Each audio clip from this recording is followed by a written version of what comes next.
Jorgen Fenech, is-suspettat mandant fil-qtil ta' Daphne Caruana Galizia, tar arloġġ ta' valuru li ħafna lil middleman Melvin Toma sabiex jagħtih lill-ibnu meta jagħlaq 18-il sena.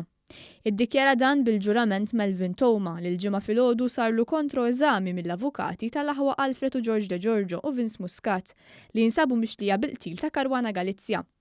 Toma qal li meta Fenech sar jaf li rrekordjah ta' arloġġ ta' valuru li għal-ibnu u xideb minn barra biex ibieħu.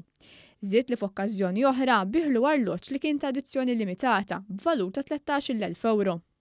Melvin Toma li nata l-proklama biex jikxef kollox dwar il-qtil ta' Caruana Galizia xed li wara l-qtil ħajtu nbidlet tal-lar.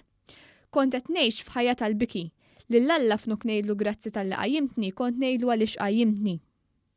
Qal li ma qabiss minn fuq il-bejt biex ma jpaxxix lil Jorgen Fenech għax beda jimmaġinah bil-qiegħda jpejjeb siq fuq siq. Qal li kien hemm żmien meta beda jaħseb li neħi ħajtu bideħ. Xed dwar ir-relazzjoni li kellu mal-eżekuturi, qal li l-koħħu kien jafu għax kienu jilagħbu logħob illegali flimkien u mill-gazino. Qal li qatt ma qal l-eżekuturi li l-mandant kien Jorgen Fenech. Qal li kien Jorgen Fenech li qallu biex jara kif se jagħmel biex ikellem lil George iċ-Ċiniż għax rid li joqtol lil Daphne Caruana Galizia. Melvin Toma qal li hu kien jaħdem bħala xufier tat-taxi u ammetta li kien ikollu dħul mill-lob tal-azzart.